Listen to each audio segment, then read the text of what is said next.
you that inside this degree that we're putting on trial today is the antidote to anti-intellectualism and the rampant decline of empathy in our post-capitalist household.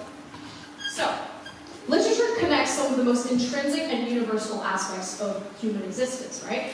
Connection, storytelling, legacy, and language. It is also an inherently interdisciplinary major. Every English major inside the degree has to be an anthropologist, a theologist, a philosopher, a historian, a psychoanalyst, and also sociologists, and many more kind of hats they have to wear. We engage with the text, we're engaging with the material, and we're creating and switching and refining between these lenses of which we view the world. And also literature is pretty important to the public imagination, and has been for pretty much as long as humanity has existed. So even before we were able to get books very easily through the popularization of the printing press. And this is precisely because literature works. It's at the core of human civilization, from oral storytelling around a campfire of stories of like the Iliad and the Odyssey, to pulp fiction in the Victorian era, to radio plays like Hitchhiker's Guide to the Galaxy, and to romantic e-books on Amazon for 99p, and also me organizing these words in a Google Doc to then stand on the stage to talk to you today about stories. Billions of people throughout human history have turned to literature to not only escape their realities, as horrifying as they may be, but also to understand their realities better and to understand the people around them better.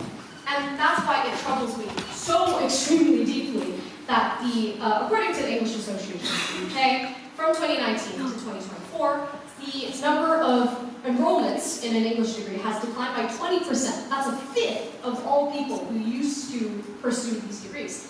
And I believe that this problem is not just due to the job prospects or kind of worries about the future. I believe it's also down to how we are taught about literature, way before we're even thinking about university, before it's even a blink of the horizon. We're taught from a young age that to be good at literature, you memorize a list of language devices, you go through the text, and you tick them off, you're like, oh, there's a metaphor, oh, assonance, oh, sibilants, awesome. And then you tick them off as you go along, and you write the damn essay. Poetry, instead of being an exercise in both feeling and understanding, becomes something that's intentionally confusing or hard to understand, which, in my opinion, it really isn't.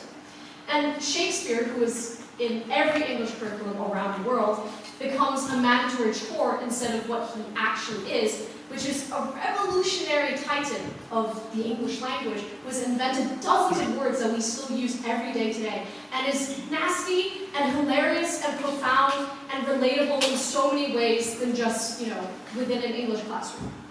Writing becomes formulaic, the enjoyment of the student hits rock bottom, and you end up with a very small minority of students who graduate from high school who still love literature. And without the time and the guidance to genuinely engage with the material, by the time we're choosing our career paths, it's basically at the bottom of the list. It's hard work with no reward, no job, no future. These flashcards. And now, of course, the elephant in the room is artificial intelligence. With a few clicks, you can use any large language model like ChatGPT to generate a perfect exemplar essay that you can memorize and vomit onto the exam paper.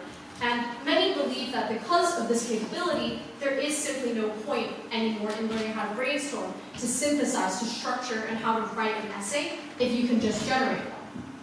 And I believe that's pretty messed up, because AI is trained, often unethically and without consent, on the writing of millions of people. No matter if they're good or bad writers, their stuff has been scraped. From Margaret Atwood to an angry person on Twitter yelling about God knows what, it scrapes everything. It can summarize you a plot for you, it can find you quotes, but it will never be able to feel. It can only wear a mask of humanity, but it can never be human. And it cannot tell you why the poetry collection, Grief is the Thing with Feathers, made me cry despite me not having a dead wife, and despite me being in a safe, sunny afternoon. I still felt my blood run cold reading the horror novel The Haunting of Hill House by Shirley Jackson.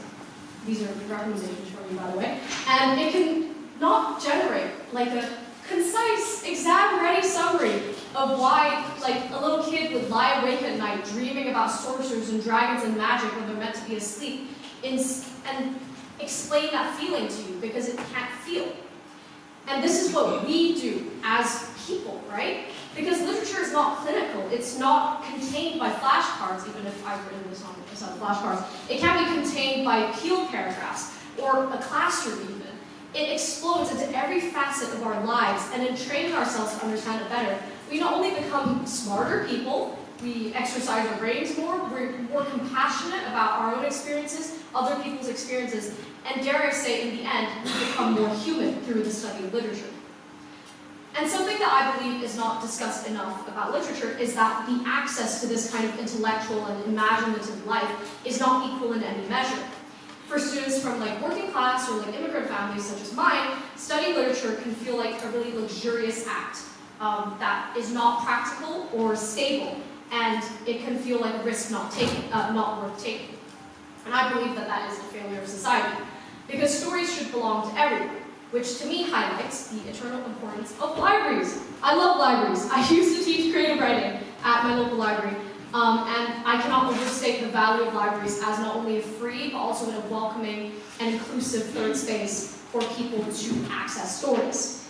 To conclude my very long speech, I'd like to use some of the words of writer Rose Harrington.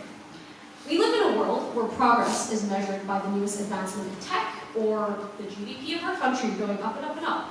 But I hope that today I've convinced you that real progress is kids and adults who love stories, who are literate, in a culture where human-made art and culture is celebrated and valued above everything else.